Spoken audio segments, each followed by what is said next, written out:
tuned into Tampa Bay's RBLR Sports. Hi, hello, how are ya? How are you doing? It's a rough day to be a Sun fan, and my name is Liz. This is Eureka. Eureka, how are you?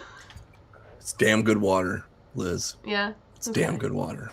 Yeah, that's... Merry Christmas Eve to you, Liz, as we record this. Yes. Okay, Merry Christmas Eve. It's a thing. Okay. All I want for Christmas is for the sun to be meaner. Ooh, that's a good tease. I like this. Yeah. Okay. I want our yellow cards back up. I want to be top of the table for that. That would be nice. I would like to be aggressive again and go for the ball. Okay. But yeah, in summation, all I want for Christmas is for the sun to be meaner. Let's roll the credits. That's a great show. Make sure you like and subscribe. Smash that. No. Yeah. We'll get into all that. There's enough time for that. At the moment, though, I'm very happy that I get to enjoy an evening with you, Liz, and we get to talk a little bit about the thing that we love so much that hurts us all of the time that we watch them. So at least we have the misery. We can commiserate together. It's okay. So I'm thankful for that I don't have to do this alone. I get to do this with you, and we get to do this with all of our viewers on YouTube and listeners at every platform, whatever platform you're on, whether it's Spotify or Apple podcasts. We thank you for actually hitting that follow and like and subscribe buttons, because it is free and it really helps us out, because we try our best. We work really hard to give you the good times and the bad times, and we try to walk you through them. So we appreciate you guys. Let's go. You ready to get hurt? I'm ready to get hurt again, Liz. We played Jacksonville. At Jacksonville. Yeah. We lost. We did. What was the score, Liz? 3-1. Hey, that's an upgrade. We lost 3-0. Then we lost 3-0. Okay, yeah, but at least the 3 last time were like worldies. They were absolute bangers of goals in the rain. True. These were not bangers of goals. Not in the slightest. Yeah. Yeah. Where do you want to start? All right, you want to start with the? I'll do the lineup for you this time. Okay. So we had some new players. We're tinkering with the lineup. Some people that were benched came back. We moved some things around. Schneider was in net again, with Nacello, Parsons, and Fusco. The newly acquired Jordan Fusco was up top with Gaillard, Provenzano, and Giamona in the midfield, with Listro, Henney, Bissett, and McNeil as sort of your back line there. I'm trying to see, Tosh Flint was on the bench, Jilly Shimkin was on the bench, Ava Tankersley was on the bench, Mac Pluck was on the bench with Zaid and McLean, and who was Emery Wegner. Wegner was suited up for that one. I'm like I feel so bad because I don't think I've ever met Emery Wegner, and all I've ever done is make fun of her name. Yeah, hey, I feel really bad. There's my wife on camera walking around here. Hello, Mrs. Mrs. Super Producer. Yeah. Hello, Mrs. Super Producer. Mrs. Super Producer. Yeah, my little 4-year-old might be running around here too. She's tending to him as I'm being a deadbeat dad, because I'm doing a show for you guys. You know, it's worth it. It's okay. So Wegner was your backup goalkeeper on this one. So your thoughts? Yes, Crush was injured apparently. So Jordan Fusco, her first game as a Sun, she gets the start. Giamona back in the lineup after subbing in last week. Who else was new? And then Listro playing. I mean, she's a defensive midfielder, but I really thought the formation was that she was like a full-time right winger. Yeah, back. she was. Okay, yeah. Yeah, and I figured out later on it's because her entire job was Ashlyn Puerta. Got it. Okay. Yeah. Yep. Yeah, it was her. I figure I have it somewhere in the notes. At some point, I realized that, but I'm 98% sure that was the heat map aligns with that, where she's normally like over in this little side area, just under the mid pitch line, but yeah, she was a lot deeper and more inward as apparently she was man marking, which you need to mark Ashlyn Puerta as much as possible. She's the closest thing to perfect in this league right now. Guess who fixed their mic? Oh, there you. Ooh, you sound real good now. Guess who just remembered to check her mic? 6 minutes in, not bad, super producer, my butt. I didn't even say anything. I thought you sounded nice, and now you sound better. You can take your game to the next level, right? Yeah. Now we just need the sun to do that. We need the sun to find their mic settings and be crystal clear. Yeah, that would be nice. Yeah. Right. I'm gonna say something possibly controversial. Uh-oh. Tosh Flint was on the bench. And Fusco took her place, and she should take it personally. And I wish she had acted like that on the field. Okay. I thought Fusco did a. I think she did too, but I think Flint should be pissed off that she lost her spot to someone brand new. Well, I had said this last week with James filling in, and I had said that this signing is, I believe, the beginning of a process where it hasn't been good enough. You're bottom of the table. I will get into it a lot later, but this was the beginning of a process where you're going to be bringing in players that either will challenge the current players to fight for their positions, or they'll be benched and or maybe replaced on the roster as contracts end and loans end and things like that. At this point, bringing in new blood is a good lever to pull right now. And in this one game, I thought that Fusco came in and not comparing her to other people, but what she did on the pitch in the role that she was given, I thought she did a great job in this. Yeah, honestly. She was great. I liked a lot of what I was seeing out of her too. It's a great beginning, yeah. Yeah. So starting off, first minute, we decide we're trying to psych them out. We do their weird kick thing from midfield. Yeah, it didn't work. Shocker. Yeah, it didn't work. Shocker. Here we go. We were just talking about it, but 2 minutes in, I have Fusco's not afraid to get in the mix. You can see how smart she is. She's calling for the ball immediately. She tried to place it. The throw in was just a little bit heavy, but you can see it immediately like that. And I hate to say, but the NWSL quality of a team that's been established for a while with management that knows what they're doing. Well, and other teams at this moment don't know what to do about her. I mean, you can see game film from other things, but until you see how she's playing inside the Sun system, there's going to be a little bit of a, I don't want to say beginner's thing, but they haven't had enough film. And as there's more film, then people will adjust, and then you adjust to the adjustments, and that's professional sports. But yeah, 2 minutes in, you're doing great so far. Yeah. 5 minutes, we hit the first shot on target from Sid Nacello. It was pretty tame. She didn't pass, even though her left and her right were open. This will be a common theme for this episode. Mm-hmm. You can tell she's been told to be more attacking, but it's like she's got blinders on, and all she sees is musket ball and a ball in back of net.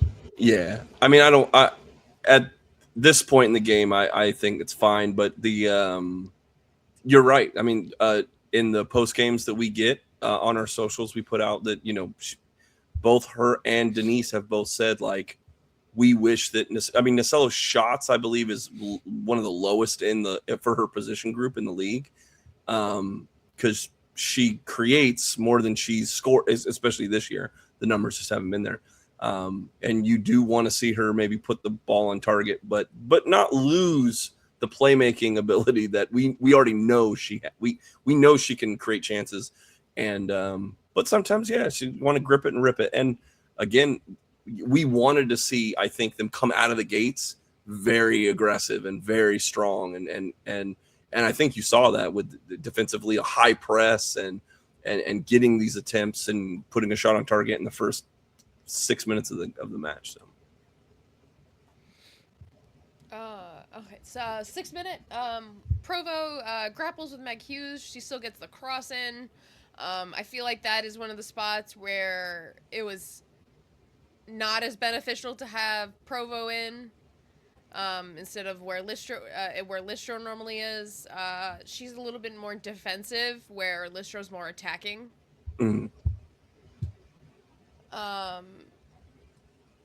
Maddie Parsons wins a corner in the 8th minute from like 26 yards out. Not bad. We take the shortest of corners, which is another common theme this match. Teeny tiny, short corners. Yeah.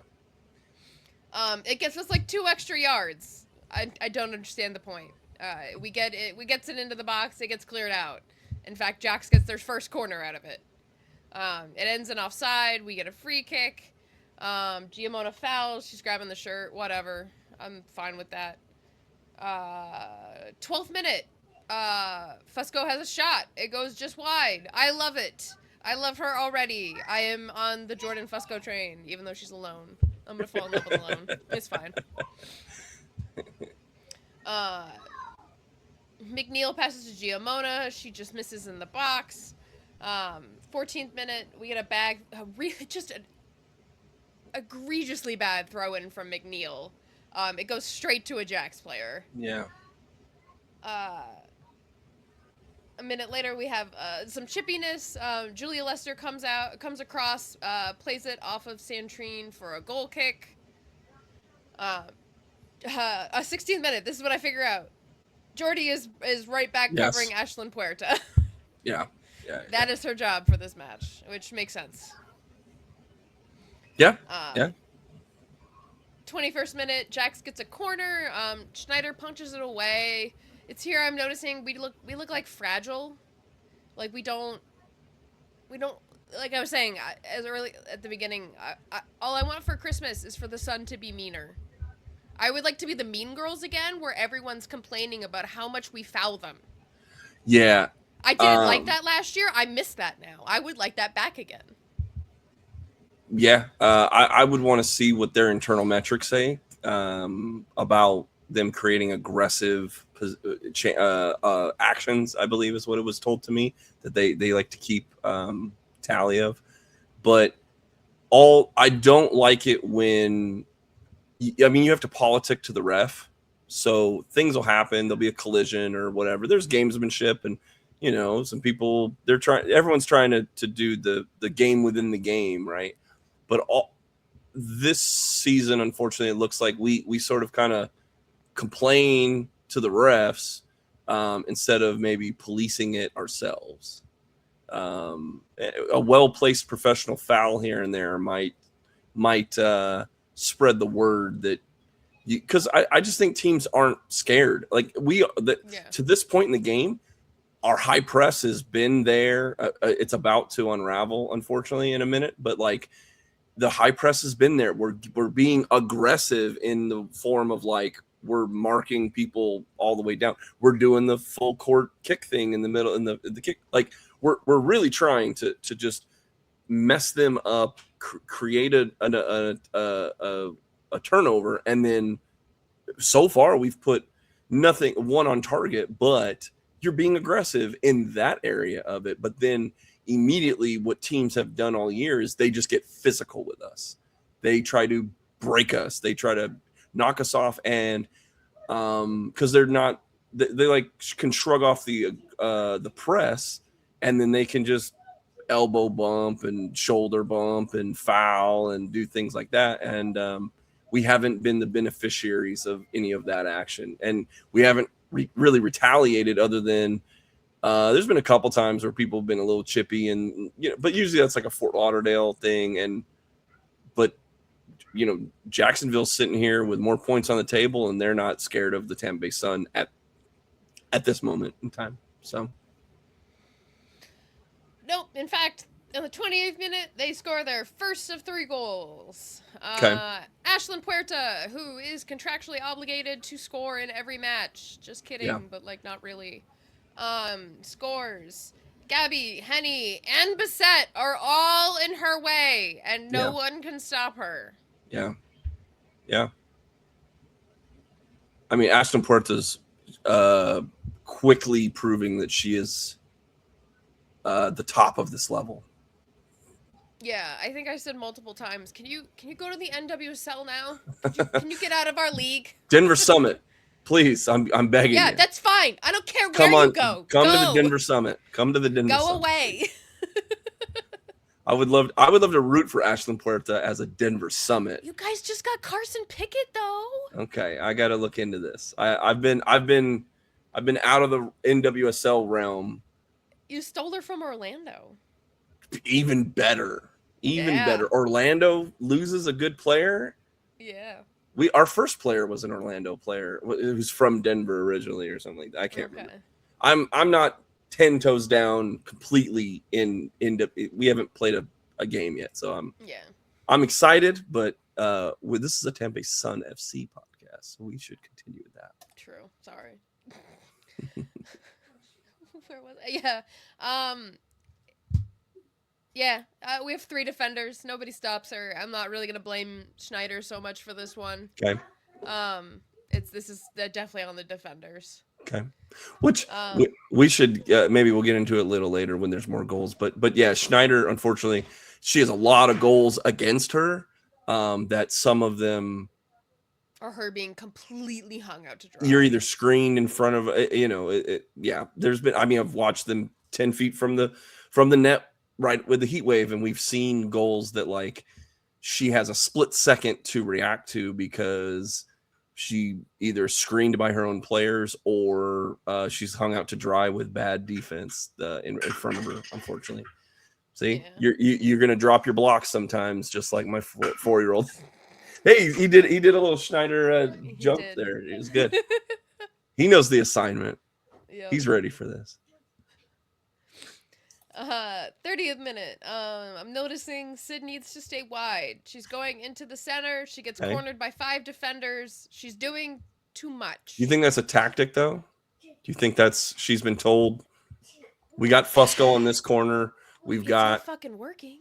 Yeah. I mean, great. Just use my 1 for absolutely nothing, but that's okay. It's okay. it's not working. You'll get 1 more than the goals that we scored in this game. How about that? Oh, thank you. We'll give you 2 for this one. That's my Christmas present. Just your Christmas gift to you. You can get 2 this episode. Yeah. Okay. Yeah, it's not working. Okay. Fair point. To DSB's credit, she does say we're gonna do things differently this match, so we make a 30th minute sub. Okay. And this one, I am truly sad this was not a home game because I have so many questions about this one. I did not understand it. I don't want to say hope and pray because I don't want McNeil to be injured, but I want there to be a good reason that this happened because I think it was very bad for the team. Yeah. So Pluck comes in from McNeil as a straight swap. The reason I'm inkling that McNeil might have been lightly injured, as I like to say, was for like the split second they showed the subs going on and off. She kind of gestured to her leg. Okay. But it was so quick. I have no idea. This was definitely something that I would love to ask what Denise's thought process was for this. Yeah. That was a weird one, especially as it was so early. Even the commentators who were god awful. God damn, we need better commentators for Peacock. Even they were confused by it. It was weird. A minute later, we have Parsons fighting off defenders. She knocked the ball across to Giamona, just misses. I know you were talking about high press. I think this is medium press at best. Okay. I don't. It as I have in the notes. This is such a nothing burger of a game. We're not doing anything. Well, I was gonna say, so we've just got scored on, and are you saying the they didn't respond well to No. giving up the goal, in your opinion? Yeah. We don't get our like. I don't see any get up and go on us till we score. Oh, okay. Honestly, Okay. that's when I actually start to see like a little bit of fire under everybody's asses, Yeah. and that's not much later. Okay. We're not there yet.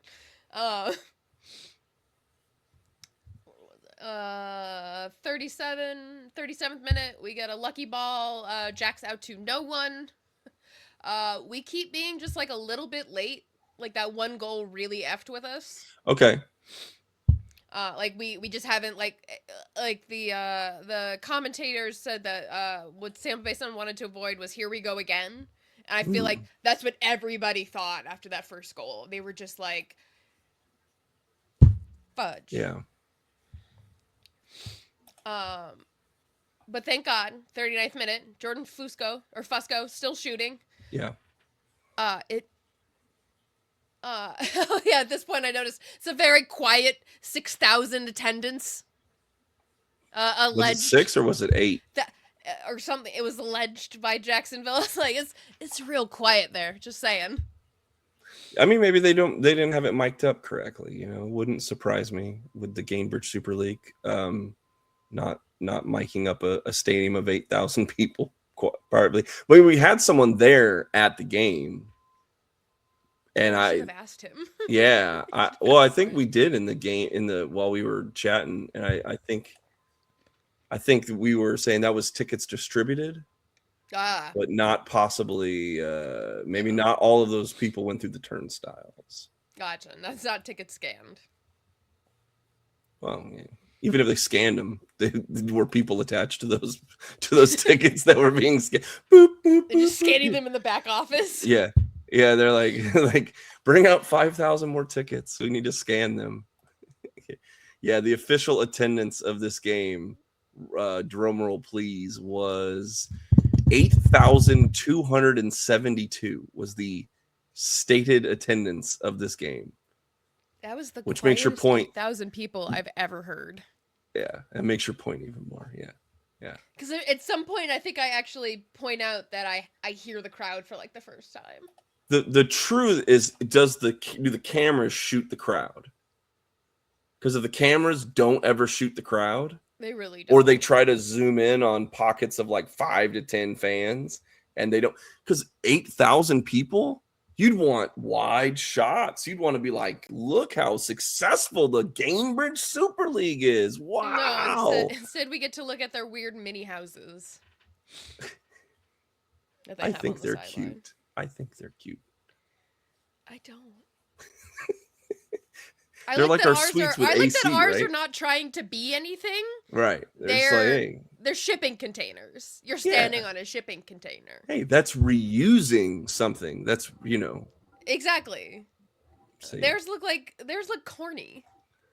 Do they have is it a sponsor? Is there like a sponsor? Yeah, it's like Tough Shed, Yeah, it's a sponsor. All right. I'm pretty sure.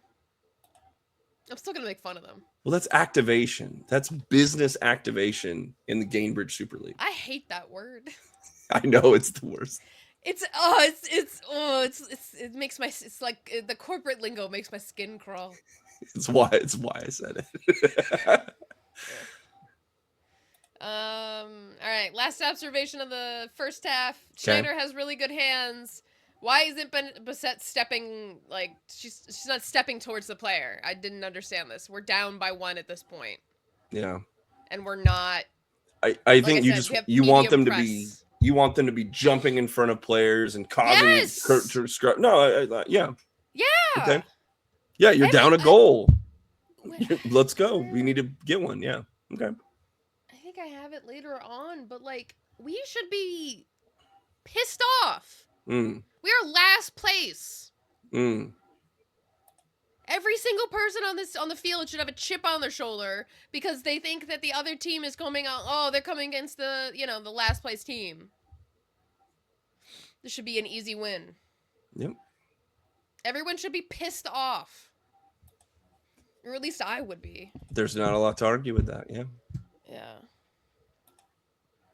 Halftime. We have 7 shots with 3 on target, 2 corners, just under 43% possession. Yeah. JAX has 3 shots with 2 on target, 57% possession, 2 corners as well. So now, I mean, exactly like you said. So now you're expecting we're at half. We're only down 1 goal, considering we're only down 1. We've come back from more. Yeah. Yeah. I mean, but not this season. We've also seen we were 0-0 at halftime a couple weeks ago, and then we give up multiple goals in the second half. How did this game happen? How did this game unfold, Liz? Poorly. Yeah. 40. So not much going on the first 5 minutes or so. 49th minute, Gaillard has a real nice slide tackle, stops a promising attack. This is the press I'm talking about. 51st minute, we needed more power on a ball from Maddie to Fusco. It kind of kills our promising attack, but I like that we're trying. It at least slows down the Jacksonville player, lets us catch up. We get a corner, another short, teeny tiny corner. Carly almost gets on the end of it, but it ends up as a throw-in for JAX. The services are good, but we're getting absolutely jack shit out of it. Yep. 53rd minute is a good ball from Gabby to Nacello, but Nacello is trying to be fancy and like flick it up, and we lose it.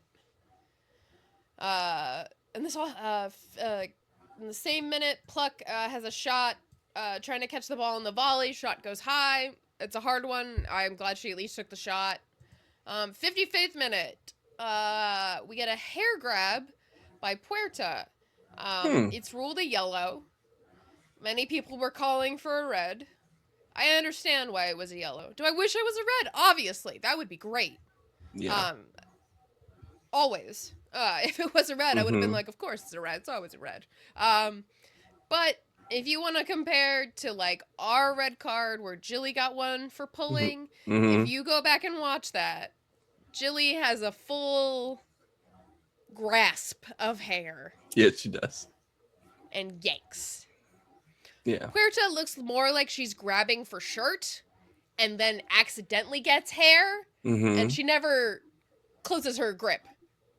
If you watch it, it goes straight through her hand, and Nacello should get an Oscar for the acting that she did, acting like Puerta, yanked out like a whole chunk of her hair, quite frankly. All right. I'll give you that one. Yeah. We get a free kick from this. It goes nowhere. Okay. At this point, I know we have Gaillard and Nacello doing left corners, and Pluck and Nacello doing right corners. We do another shorty corner after this. Ball gets all the way to Schneider. Okay. What? It's basically them passing into Nacello, and she's kicking it into the box. Yeah. Yeah. Poorly. Okay. Or no, she's trying to dribble it into the box, and then she gets smushed by defenders. Got it. Because she forgot how to pass. What was I? 58th minute, a little scary moment from Schneider. I'm not too worried because she does keep it from going in the goal. Okay. But she does kind of lose her balance, like going for like a little bit of a dive. And it was a little concerning, but I'm not. No goal, so whatever. It's fine. Yeah. Whatever. Okay, 59th minute, excuse me. Here we go. We need to be coming out like we're the worst team in the league with a chip on our shoulder. Yeah. And I still have not. Here we go. 60th minute. Literally just hearing the crowd chant for the first time. All right. 8,000 strong, Liz. Yeah. Oh, yeah. You can't keep them down forever. It must have been 8,000 children. No parents. I've been in when I went to Birmingham, it was 4,000 students that got to ditch school at 11 a.m. to watch them get beat by the Tampa Bay Rowdies. That was It's one of the best days of my life. Honestly. What's winning like? Yeah, what's a goal like? I don't know. We get one of those. It's coming. Yeah. But first. Yeah. 61st minute, Jordy gets a high looping cross. JAX keeper catches it. We also sub Giamona out. We bring Flint in. Giamona wasn't having the greatest game, but she wasn't having a bad game. Like, she's had bad games this season where I've just been like, nah, you didn't eat your Wheaties today or something, or you didn't do like your whole pre-game ritual. Something's off. This was not one of those games for her, so I wasn't. Well, and she seems to be battling out of the DSB doghouse. But she got double the playing time she got in the game before, and now you're bringing Tosh in to play the final third of the game. With Fusco in the same lineup. So. And then 63rd minute, JAX gets their second goal from our throw-in. Great.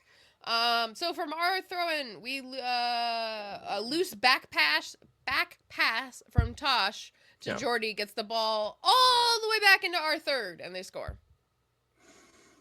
First action Tosh does. Great. Yeah. Well, this is where we talk about a professional foul. Like, sometimes you're already, I mean, I guess you're down one, but 2/3 of this game, and it doesn't really look like you may get the one to tie it. But at this point, sometimes you need the yellow to a little bit of adrenaline or a little bit of momentum stopping on their end. But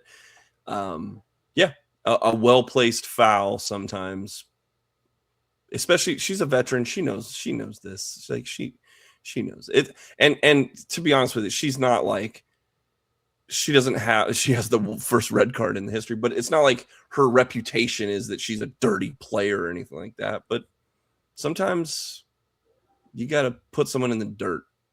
Yeah. So Jordy should have slid her. It wouldn't have been a red. All right. There's two defenders ahead of them. Yeah. Bissett eventually double covers with Jordy. So she's covering the same player Jordy was covering. Yeah. Which pushes everyone over.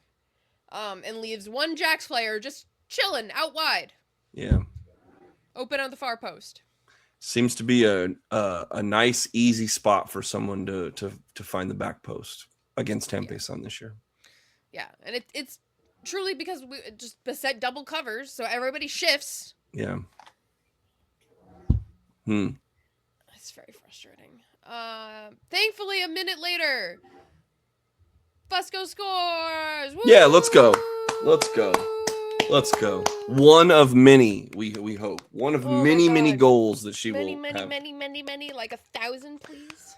It's our first goal in 3 games, or I didn't even look longer than that. It's been a long time, these three weeks. But yeah, what did you see in the goal? What did you like? It's our first goal from in the Fusco era. Yes. So we get a free kick. It goes Provo to Maddie. Maddie kind of bobbles up on her. She challenges 2 JAX players for it again. Gets it up in the air. It falls to Jordan. I keep wanting to say Fusco now. Fusco. Because that's what my brain said. Like, it's Fusco. Fusco. Jordan Fusco. She gets 2 touches, shoots, scores. It was beautiful. It was exactly what I want to see from now on. Is I want to see Maddie with the hold-up play and then Jordan with the cleanup play. I love it.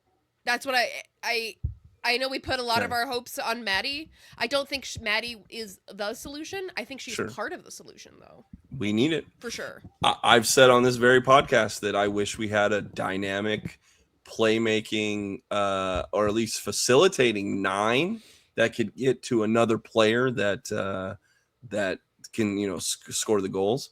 Yeah, so if that's a great team up and Maddie Parsons does more in the facilitating and not so much necessarily scoring goals, then she becomes a better asset at scoring goals, because what we don't have in this right now is people could just basically cover Cindy DeCello and you've closed up most of the playmaking opportunities of the Sun.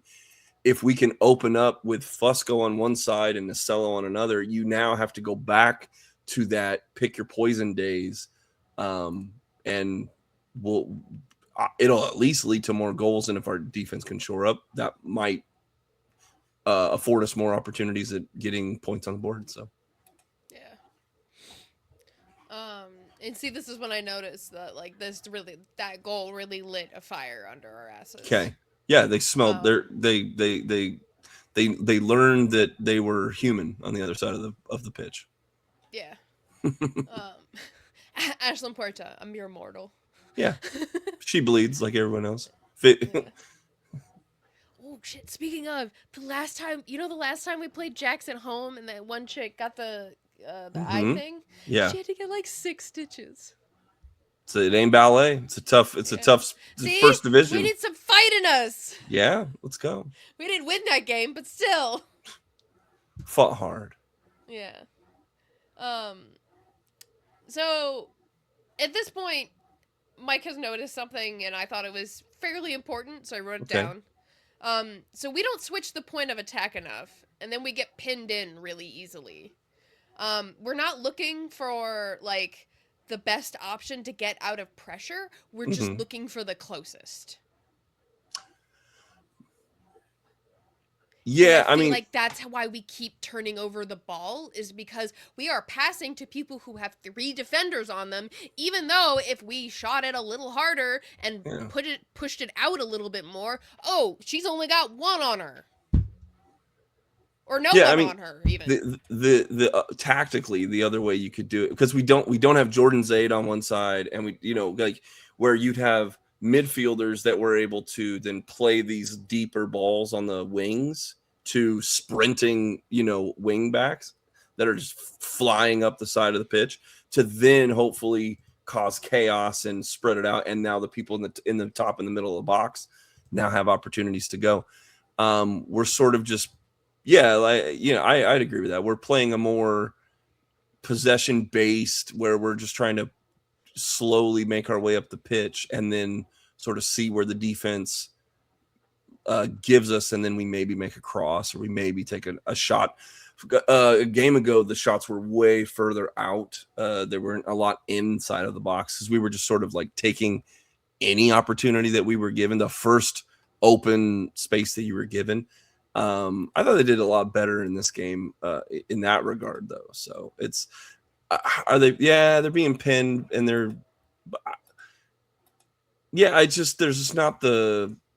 there's not that speedy outlet on the outside. So you sort of have, and like I said, Maddie Parsons is on the pitch, Tosh Flint is on the pitch. Like, it's not a track meet, at this point.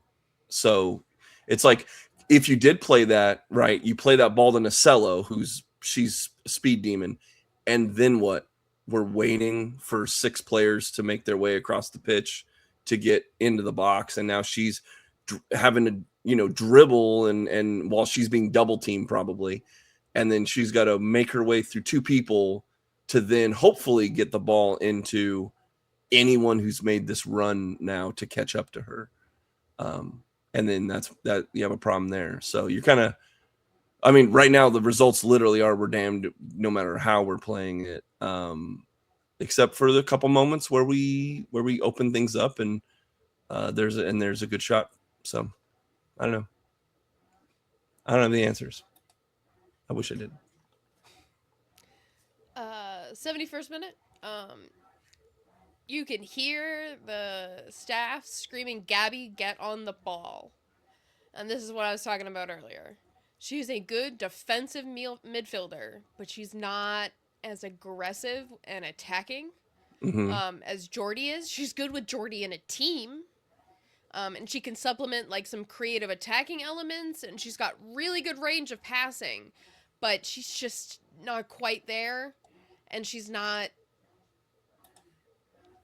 Jordy. And I know you don't have a high opinion of Jordy with your Sunrise, but well, that's not my opinion of Jordy. She's a great leader of the team, and I'm very happy. And she's always been respectful when we've talked. Yeah, I don't know. But yeah, the data, but it's more. Well, Jordy as a defender has gotten a lot better statistically over the last, and I've given her props over the last. I mean, there's been a lot of defensive faults across the board, but I thought Jordy's been not the main reason we've been giving up 9 goals in 3 games. So, I mean, and look, I'll be the first to tell you, like, yeah, there are some other players that it's just collectively the defense is bad. So, and they know it. This isn't anything new that they haven't said to me, face to face about when in the press conference about they know that their defense needs to get better. Gabby, though, I mean, on the whole, as a season, Gabby's been fine. Gabby's been one of the, I hate to say this, one of the few players that's been way more better than above average on the team. We have statistically 3 with maybe a 4th coming along, but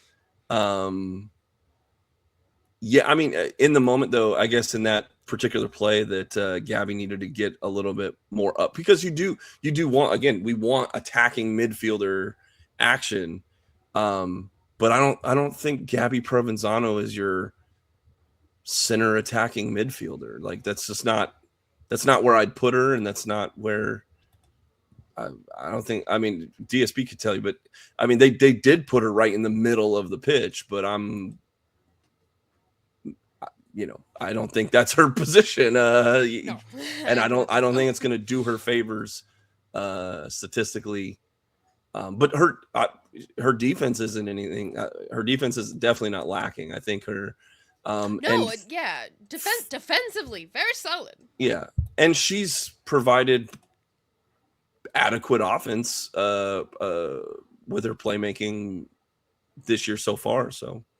I don't have a lot of complaints about Gabby Provenzano, who's also a good leader. She's from everything I've heard from players and just seeing it with my own 2 eyes and hearing it from the coach is that, but so it's kind of one of these things, like, I don't see much of DSP yelling at Gabby. Like, she can take it. Gabby Provenzano's she has a thin skin from all accounts that I can. So it's like, it's a player you can, yeah.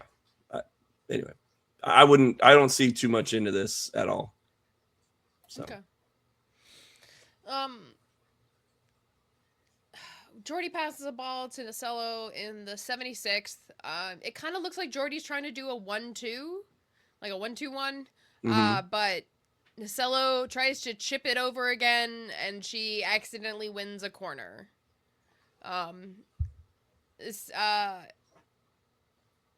The corner ends in a nothing burger.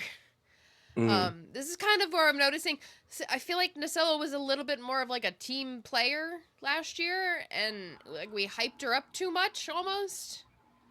It feels like we're very one dimensional, and it's just get ball to Nacello. And if that's our game plan, it's no wonder we're losing.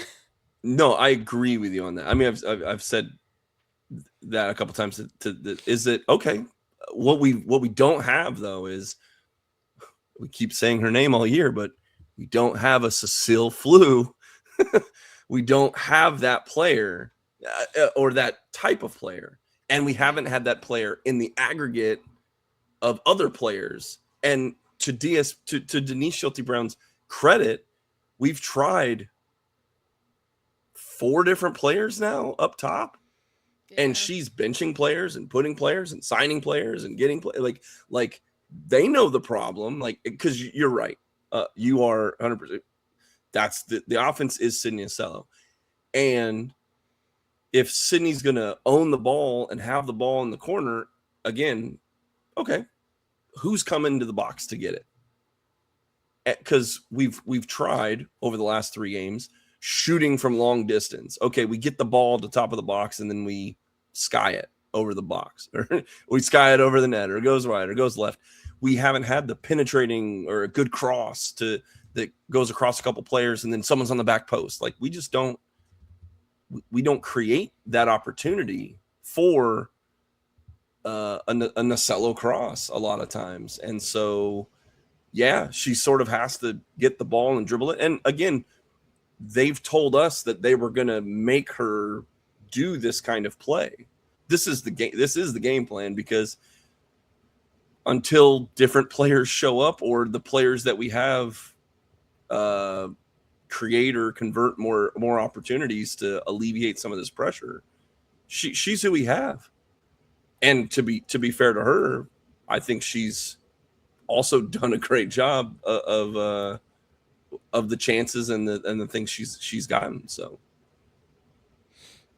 I'll disagree with you a little bit that, like, she's not as much of a team player as she was last year.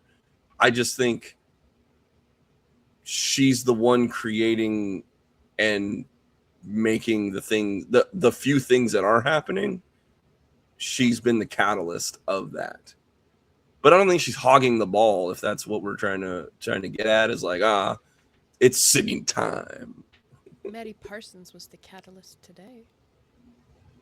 I mean, I would love if Maddie Parsons was the... She gave the cross to Fusco. All right. Fusco. God damn. You're gonna get it by the end of the show. Yeah. So I mean, especially after, and I mean, this next part is just egregious. It made me very mad in the moment to watch it, and then even worse in the moment for someone else to clip it and point it out and be like, oh, yeah, that's bad. All right, so this all happens in around the 82nd to 83rd minute. Bissett, she's grappling with Paige Kenton, sends her into the boards. It was beautiful. Straight out of roller derby. I loved it. Gaillard passes to Nacello. Nacello does her stupid pop up in the air, run around a player. All that work trying to get it back up to the field. Nacello is trying to be tricky. And loses the ball on a whiff. She whiffs it.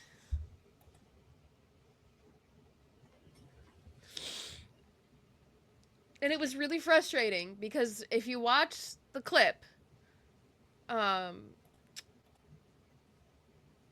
is right there. It would have been an easy pass to play it up right into her stride, who then could have passed it up to Pluck on the left wing, who would have been running her ass off to get it up, to get upfield to make a cross into the box.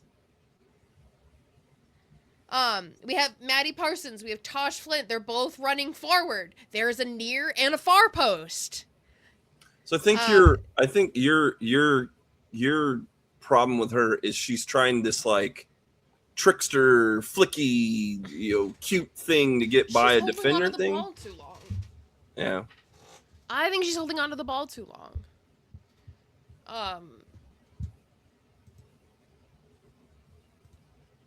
Here, can I play the clip? This is your. All right. You got it. Here we go. So we have the clip on screen if you're watching on the YouTube. Yeah. You see Nacello, she has the ball. Right above her! Pass it up! Pass it up! Why? Yeah. Yeah.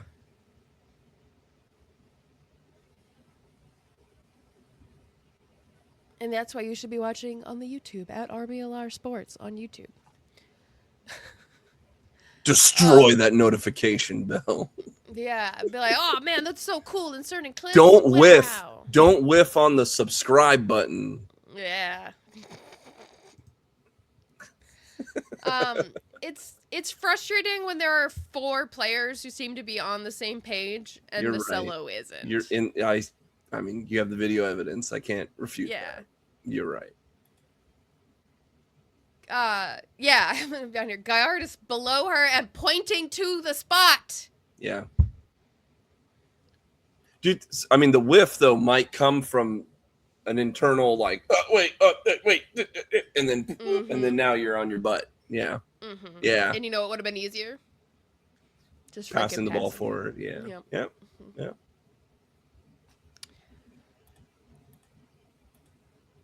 That made me so mad. I just keep thinking about it now. We need to keep possession in intentional areas. Is something I noticed. 84th minute, Henny cleans it up, but we're back in our half for a minute. We regain possession, but Nasello is still so tunnel vision pushing forward. Puck is to the right side of her as an option. She tries to force it in or pass it up to someone who isn't in a great position. And now she's getting grumpy. She's doing the jumpy up and down thing. Yeah.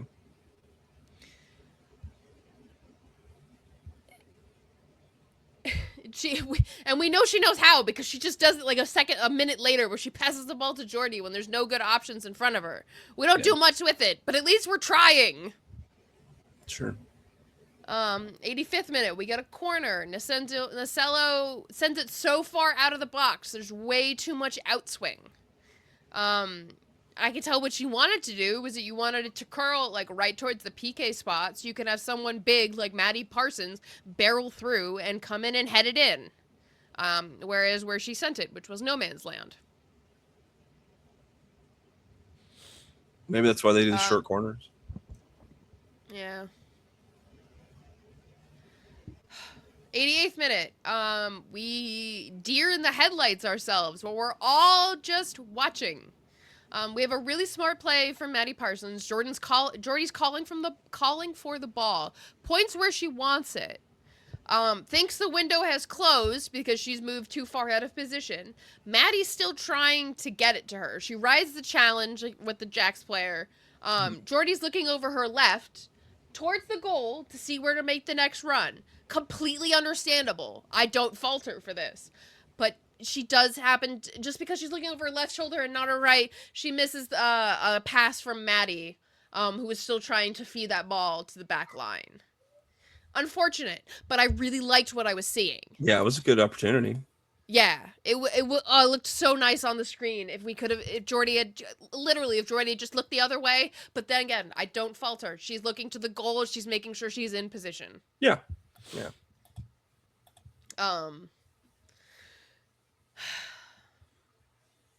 And then a minute later, 89th minute, just to add insult to injury, JAX gets their third and final goal, and they are up 3-1. Jordy tries the initial challenge, but then Bassett doesn't step to it. I don't know if she's trying to not come out of position, even though Henny is super close to her. If you look at the screen, our defensive line is just a box. We are not a line by any means. Henny could be wider. Mac should be farther back in line with Henny. Sandrine sees all of this happening, by the way, and starts hauling ass down the field, trying to do whatever she can. Yeah. Pluck should have been man-marking Fernandez, who had just come on the pitch. And she just blasts it into goal. Like, she was just in perfect position, and Pluck is behind her instead of in front of her. Yeah. We're all ball watching. Like, you can't blame Schneider for this one. If you pause, like, I want to say, like, 5 seconds before the goal, you can see the direct line of vision. Like, Mike and I paused it, and we like, all right, she's looking at the ball. She's looking at the ball. She's looking at her, who's looking at the ball. Mm-hmm. You can see it. It's so frustrating. Yeah. So Schneider tries to she's covering the near post. And then has to dive for the far post. Yeah. Because no one's challenging. Yeah. And this goes to again, try to cope for Schneider here. Like, Schneider isn't a bad goalkeeper. Okay. She's not. I at this point, I haven't seen that she's the greatest goalkeeper that's ever lived at this point. So she's somewhere in between there, and you need, no matter how good or great that person is in the net, like, the defense just has to do something to stop, to give a goalkeeper a chance. Because, like, you can have a goalkeeper that just is just jumping from post to post. They're trying their best. They're diving. They're leaping. They're rolling. They're doing everything like that. And a few are going to go in, but the amount of volume of chances and high expected goal chances that we give up, that she has to face, like. I have to dig more deeper, but I would almost guarantee you that Schneider, if this statistic exists of like expected goals against, like before Schneider gets to it, is she's got to be facing the worst possible chances in the league. We watch every Sun game, and we try as hard as we can to watch every other Super League game. But there just can't be. I mean, I know for a fact we give up close to the most chances in the league. There's a couple teams that give up more than we do, but Schneider's just hung out to dry a lot of these times, and this was one of them. Yeah. 90 plus 2. Maddie Parsons passes it into the box, but only Tosh Flint is there. Nacello is weirdly out by the D. I'm not really sure what's going on with that. And then the 90 plus 3rd, we make 3 more subs for some reason. We bring McLean in for Gaillard, Zayd in for Nacello, and Shimkin in for Fusco, and it basically ends there. If I'm wrong, McLean, is this McLean's return, or was she back? She started last week. Okay, yeah, all right. Or 2 weeks ago, maybe. I don't know. She's been back in. But she got subbed out really quickly, right? I don't remember. Maybe I'm wrong about this, but these 3 weeks have just melded together for me. Yeah. At this point, this is the 9th goal we've conceded in 3 weeks, and that I keep saying, I probably said it 4 times on the podcast already, but yeah, you're just bringing in Zayd here. You're just bringing in Jilly, which is fine. Fusco goes almost the whole game in her first game as a Sun. Yeah, I mean, it's kind of the white flag, but or maybe you're giving people a few minutes of you give them an appearance, I guess. I don't know, but yeah, they made the trip. Might as well put them in the game. They had 16. We had 16 shots with 6 on target. Yeah. 5 corners, 46.2% possession. JAX had 6 shots with 5 on target, 53% of the possession, 5 corners.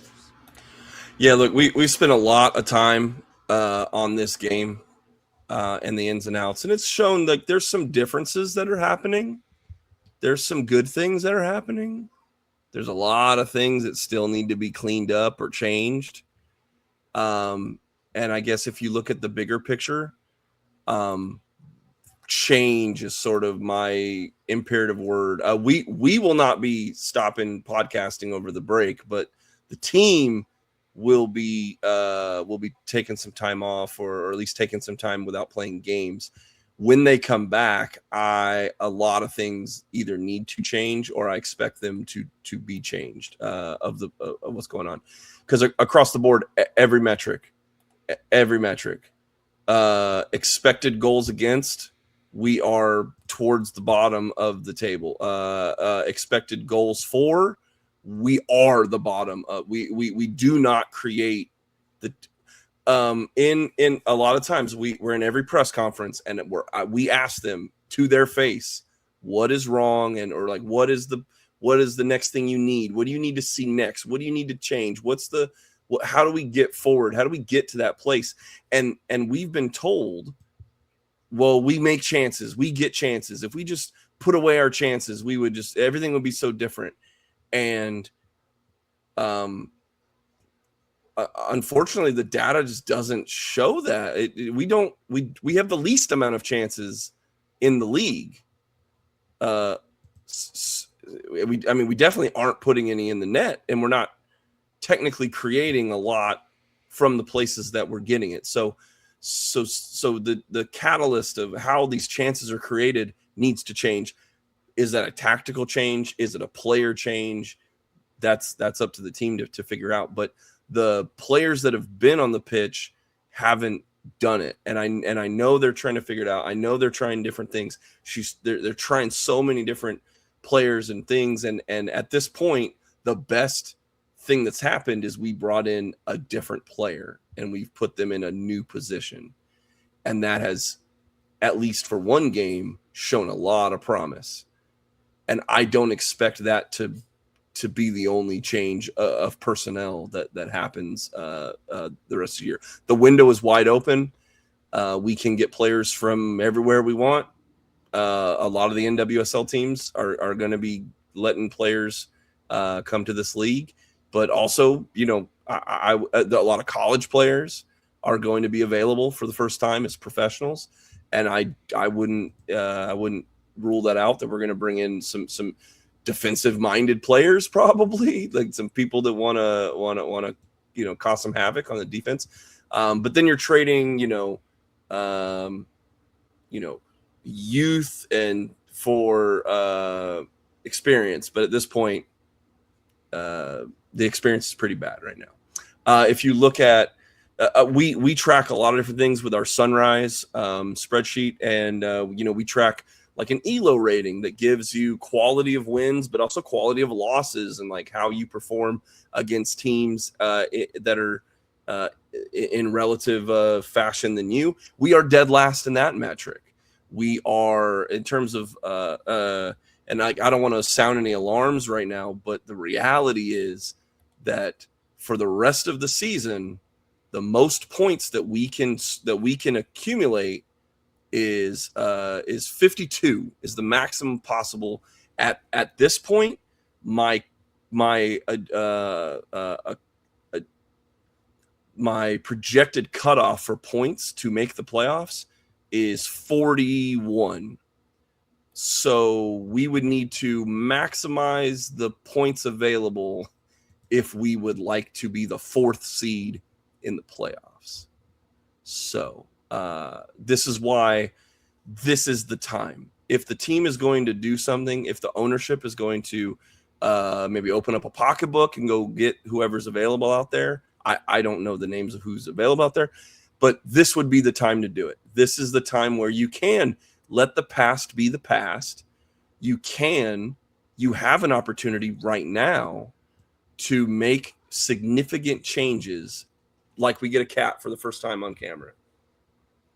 You have to be on YouTube to see the league. We talk about expected goals, expected cats per podcast. We lead the league. Off the charts. We wouldn't be on the data plot. We would it'd be like, oh, and like skyrocketing over there is RBLR, Sun FC. But I'm being serious here for a second here. I mean, I like to be goofy and optimistic, but we're at the bottom of the table, and we're at the bottom of a ton of important metrics. All of that leads to say that there has to be change. And so whether it's the players that are there, which, I mean, of course they're all talented. That's not what I'm trying to get at. It's just that, well, they've even said it to us about, like, they all get along, which, you would think, oh, if things are going bad, maybe there's something bad in the locker room, right? But I've been told multiple times that everyone's getting along. It's a good group of people. They're committed to winning. They're trying, like they really are. So either the players have to change, or, I mean, I don't know what tactic, but there might that's up to them to figure it out. This is the moment it needs to change. We cannot start the next season with another 4-game dropping points, losing streak. Yeah. And I guess that's my final takeaway is, like, when we get into this break, like you said, I'm on the same boat where I'm like, we need to be clawing and scratching our way out of this 6-foot hole that we've dug ourselves in this first half. Now, they've been in this position before.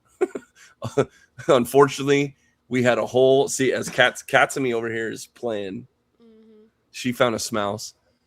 She's clawing and scratching and fighting. She's a fierce little girl. And that's what I want to see on the field is fierce. Like, I want this to be the dynamic attack we've seen. I want this to be the just where we knew last year the defense wasn't the best, but we were scoring goals to make up for it. And the rest of the league got a lot better. So we can't just sit idly while the rest of the league is getting a lot better and just think that what worked yesterday will work tomorrow. Thank you for coming to my TED Talk.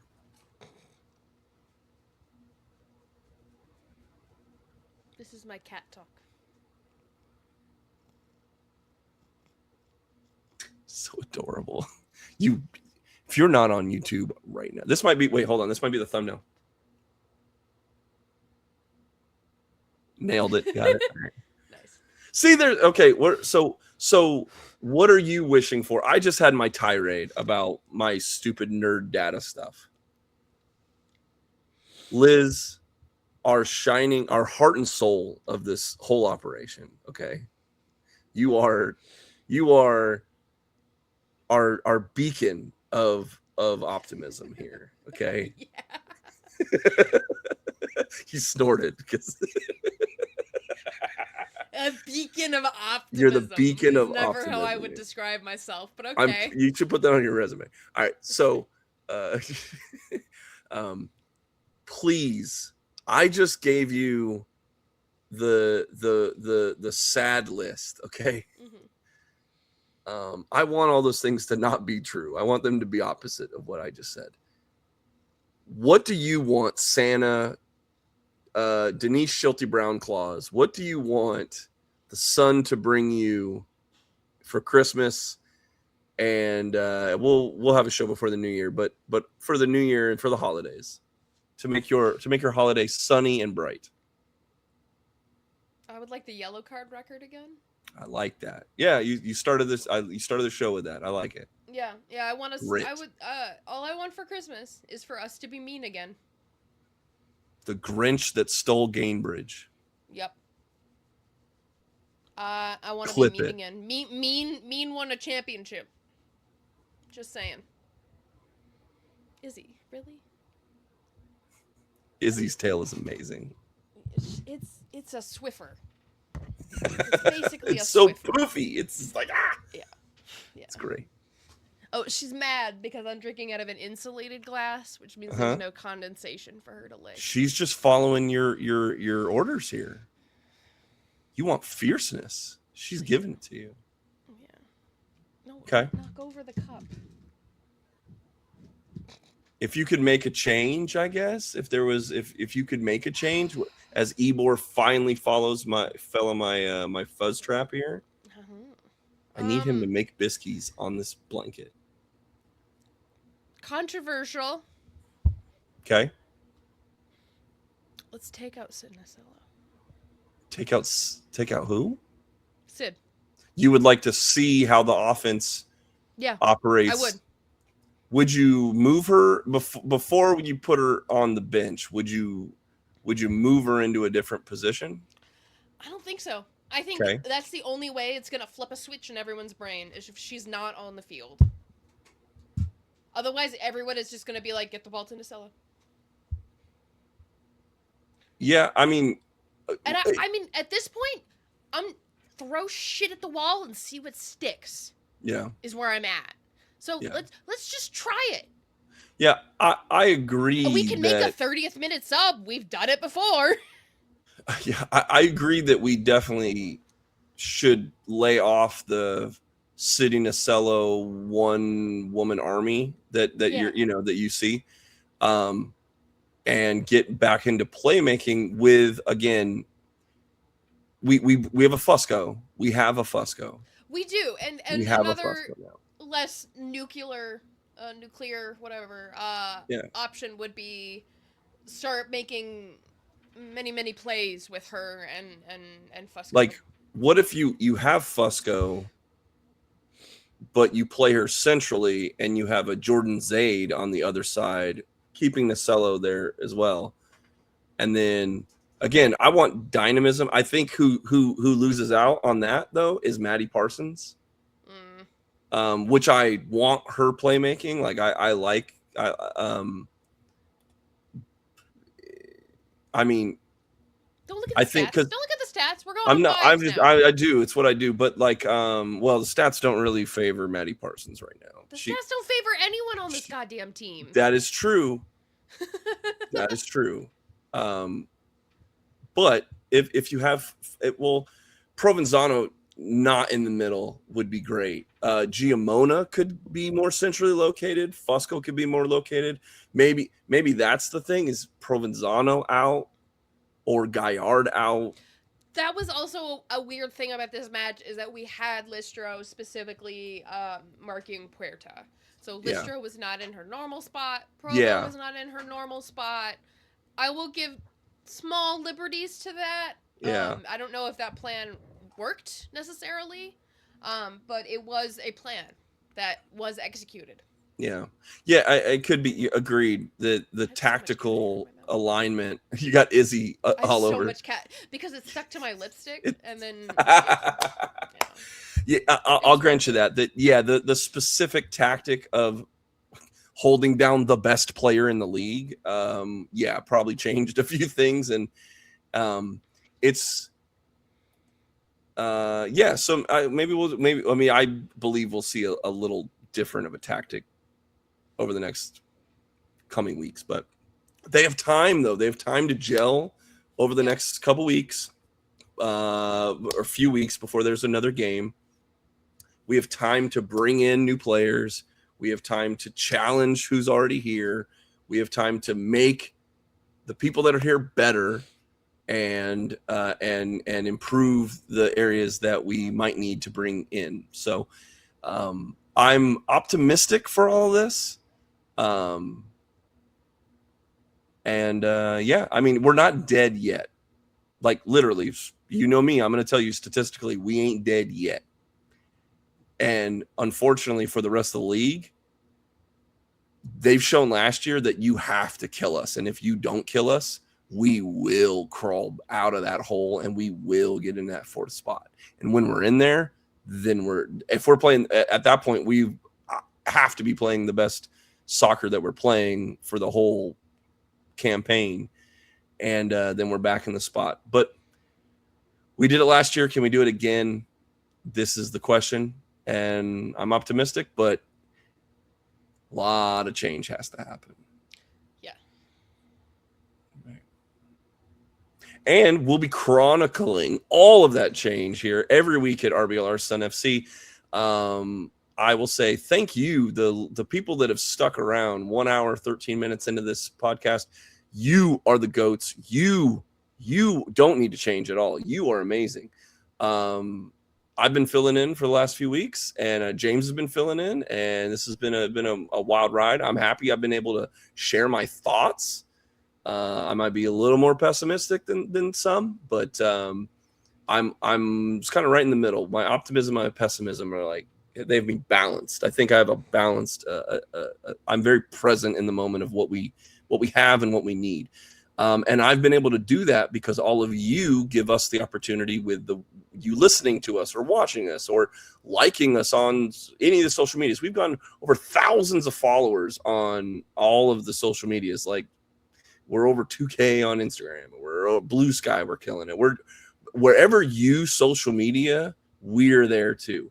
Wherever you podcast, wherever you're listening to this right now, if you haven't already done this, if there's a like button or a subscribe button or a follow button, every platform is called something different. Okay. But that button lets them know that you're interested in it and you want to get the downloads as soon as they pop out. But it also tells the things that this is a cool show and that other people need to be told about it. And other people, new people, we need to fill a Suncoast Credit Union Field amount of people every week into this podcast that we have. So only you can do that. So I guess my homework, my Christmas wish would be that everyone who listens to this finds someone new that doesn't know about the podcast, and they say, hey, when you're on the way to work, or hey, when you go to that workout, because you're getting your gains in on the January gains, I got a podcast for you to listen to. It's about something you love and I love. And it's about with people that also love the team as much. And so we will sit here and we will go through every excruciating minute, and we will talk about the hard things that we need to talk about, and we will present the evidence and the facts about all of it. So that is my final thing that I will say, other than thank you, Liz. Thank you, listeners. And I'm ready to be the best Santa that I can be for my kid. Don't let him listen to that. Don't let him know that. So he's going to have the greatest Christmas ever. Yeah. I guarantee it. My cat has loafed now on the couch. He didn't get on the trap. Cat has also loafed, but he kind of parked. This cat didn't get on the cat trap I set. He gets next to it. He's a smart boy. Smart street cat. What am I going to do? Liz, take us home, please. All right. Make sure you hit all the buttons, like, subscribe, leave us a comment about how cool it was we inserted video clips in, I don't know, and how cute our cats are. Leading the league in Cats on Podcasts. All right. That about wraps it up. I hope everyone has a wonderful and safe holiday. Whatever you celebrate, whatever's coming up. We love ya, and we will see you next week. Thank you for tuning into this presentation by RBLR Sports. On your way out of the stadium, please remember to like and subscribe.